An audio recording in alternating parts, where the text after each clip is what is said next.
Essex sells and has the most wedding ceremonies in the whole of the country. They give it more licenses here than anywhere else in the country.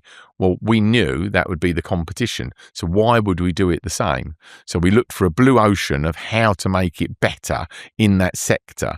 And that was by my design, and what I could see was about team. How were you looked after through your experience? You go to some wedding venues, they just give you the keys and say, shut the door on the way out. We didn't want to do that. We wanted everything to be looked after, from planning your wedding right the way through to seeing the last guest out the door. Was there ever a point where you thought, it's because it is so diversified, rather than learn it yourself and sort of earn as you learn, was there a point you thought, well, why don't we get a contractor in who just sublets the building from us? And why did you not go down? And JB, we did that in a way because we scared ourselves. My name is James Martin, but you get toast. That's it, right? So I knew I wasn't a cook. So we had catering as a subcontractor, and we even had the bar as a subcontractor. And as we've grown up and understood it more, we took the bar back in, and now we've taken catering in-house. And so now it's fully in-house. Fully in-house now. We're fully in control of it. But that's only because we've now got the footfall of weddings that we can be confident that we're doing over like £1.4 million worth of food. So we can now take that into house, and we were earning great profits out of our bar, where before we were just getting kickback percentages from the contractor.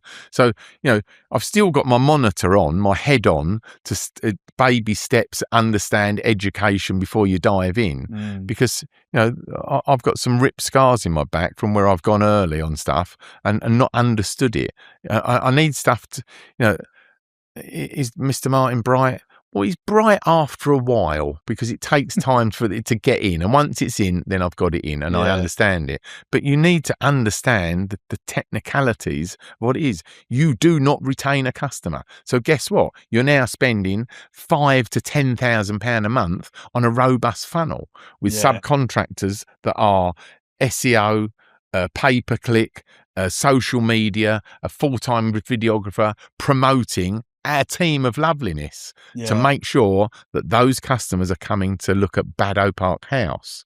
Because, to buy with you one time only. One time only. And we take a lot of attention to the other 100-odd guests that come to make sure they have the best time. Because we want them to become our customers, and we want them to be raving fans to tell everybody about Baddow Park House, the best wedding venue in the southeast that it actually is now. But we're upper end.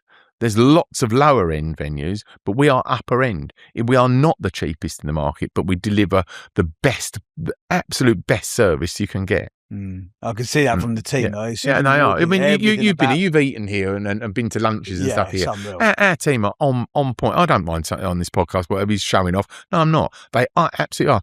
We do training plans. We do regular meetings every week. We do department heads. We've got photographs of every room exactly how they were on laminates for the girls. Anybody new has to go through a shadowing program. We absolutely make sure it's on point.